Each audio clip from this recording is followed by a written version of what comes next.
สบายดีพ่อแม่พี่น้องเบิร์ดสุคนยินดีต้อนรับเข้าสู่ช่องรอนทริปเนาะเอาในคลิปนี้กับเบาร้อนก็จะพามาเบิ่งสวนอันนั้นเนาะพี่น้องเป็นบรรยากาศธรรมชาติเนาะพาไปเบิ่งสวนอันมะพร้าวพี่น้องเอ้ยนี่ตอนนี้กับเบาร้อนอยู่ที่ทุ่งนานี่อ้อมหอบไปด้วยผาหินปูนนี่เลาะเบิ่งเขตธรรมชาตินำกันเนาะเบาร้อนกับโบมีงบไปเที่ยวทางใดพี่น้องเอ้ยมีแต่หาถ่ายคลิปแถวนี้ให้พ่อแม่พี่น้องได้เบิ่งได้ส้มนำกันนี่แหละเนาะไปเบิ่งนำกันพี่น้องทั้งหน้าไปแล้วเนาะ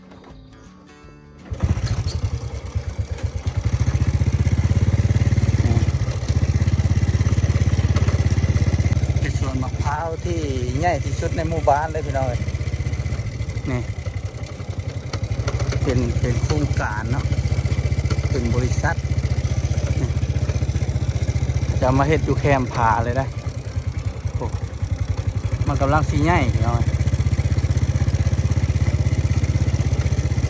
ถือว่าขับเติบเลยเบิ่งนี่จะเป็นเส้นทางเลาะแคมสวนเนาะ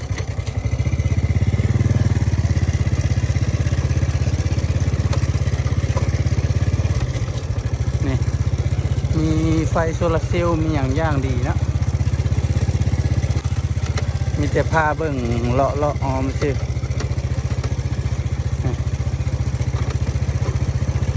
นี่เป็นเส้นทาง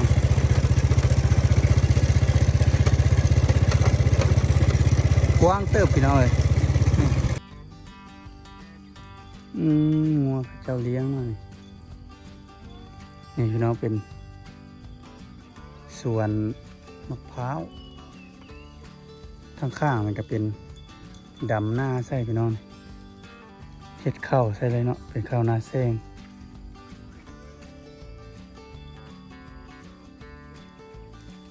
เราเบิ่งทางนี้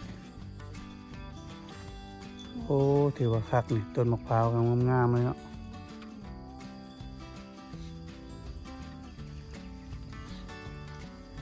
ถือว่าคักอะไรไอเดียกับเจ้าเนี่ย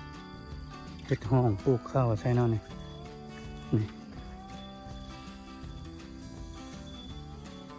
อันนี้ก็เป็นคลองน้ำเนาะนี่เปิดน้ำใช่นี้ตามเบิ่งเนาะนี่ต้นมะพร้าว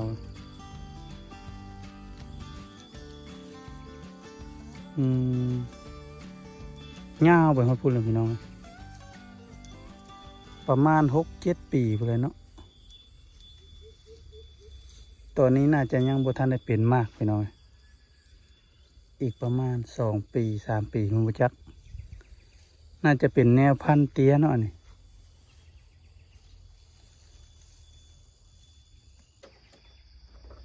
เอาเลาะไปต่อพี่น้อง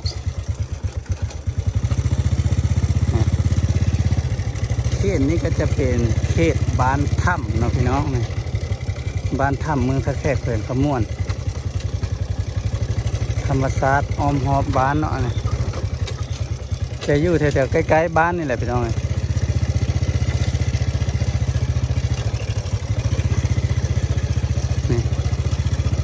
ประมาณ2-3 เฮกตาร์เลยเนาะสวนมะพร้าวนี่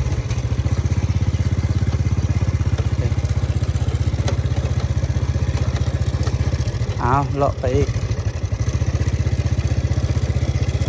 แล้วก็มีอีกส่วนตัวนึงอีกเนาะนี่โอ้กว้างเลยพี่น้องเอ้ยพี่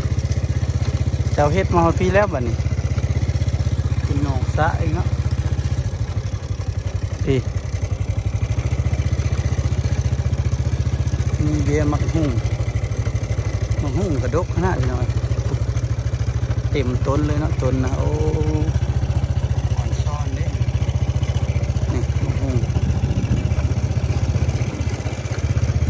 แคมผาเนี่ย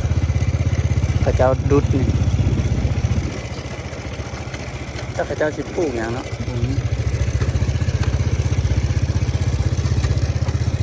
นี่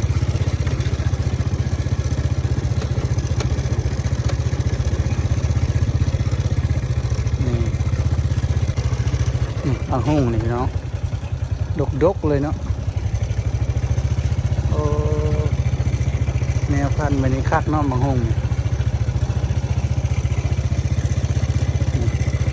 สารพระภูมิเนาะนี่ก็ใกล้ๆกับถ้ำช้างพี่น้องเลย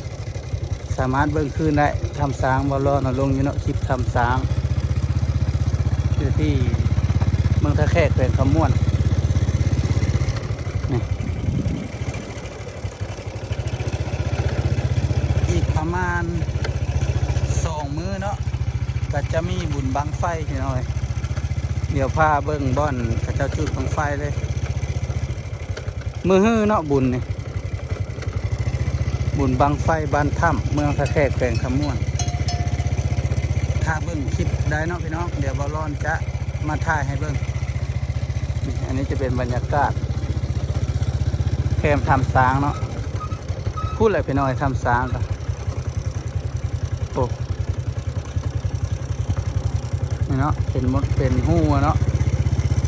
นั่นจะเอิ้นว่าทำสาง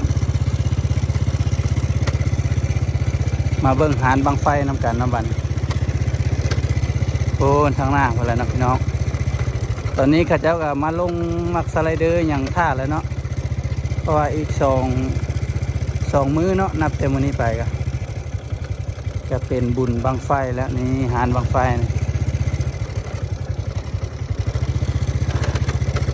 นี่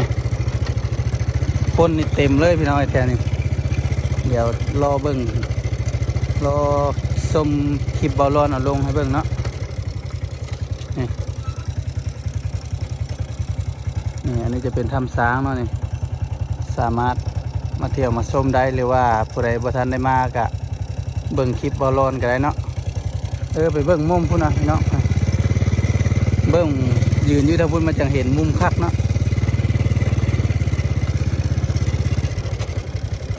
นี่มาจอดเบิ่งทางนี้เอา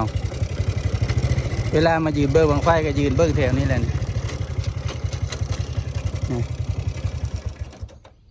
นี่พี่น้องหานบังไฟนี่เห็นแล้วเรียบร้อยเนาะมีแต่เกียมฮอดมือบุญแล้วก็ย่าวเลยนี่อันนั้นก็จะเป็นถ้ำช้างนี่ขึ้นไปเทิงพูดอะไรเนาะถ้ำช้างอะเดี๋ยวบอลลอนจะปะลิงไว้ให้เบิ้งนะพี่น้องสามารถเข้าไปเบิ้งย้อนหลังได้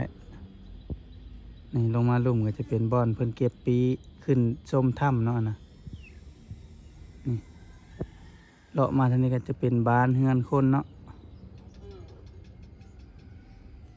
ยามบุญโอ้คนเต็มเลยเดินเนี่ยพี่น้องนี่พระเจ้าก็จะมาจูดบังไฟอยู่นี่เนาะมันก็ขึ้นไปพูดละปูไปพุ่นนี่บุญบ้านคนนะพี่น้องมันจะเป็นแบบเป็นดงเป็นผาเป็นกวนเนาะสะดวกสบายจูดไปทางนี้ก็จะบ่ได้ไปตกใส่เงินบ้านคนเนาะนี่เลาะไปพุ่นกระถ้ำมันยังกระลายพี่น้องแล้วก็มีบอนจุดชมวิวที่คลิปบอลลอนลงก่อนหน้านี้เนาะจุดชมวิวอันถึกทิมหางเนาะนี่มาทางนี้ก็จะเป็นบ้านถ้ำอะไรเนาะเอาสำหรับคลิปนี้ก็ขอจบเพียงเท่านี้พี่น้องขอขอบใจพ่อแม่พี่น้องที่เข้ามาเบิ่งมาชมคลิปบอลลอนจนจบพบพอกันใหม่ในคลิปหน้าพ่อแม่พี่น้องถ้ามักบรรยากาศวันนี้อย่าลืมกดไลค์กดติดตามและกดกระดิ่งเพื่อบ่พลาดคลิปใหม่ๆจากบอลลอนเนาะเอาพบพอกันใหม่ในคลิปหน้าพ่อแม่พี่น้องสำหรับคลิปนี้ลาไปก่อนสบายดี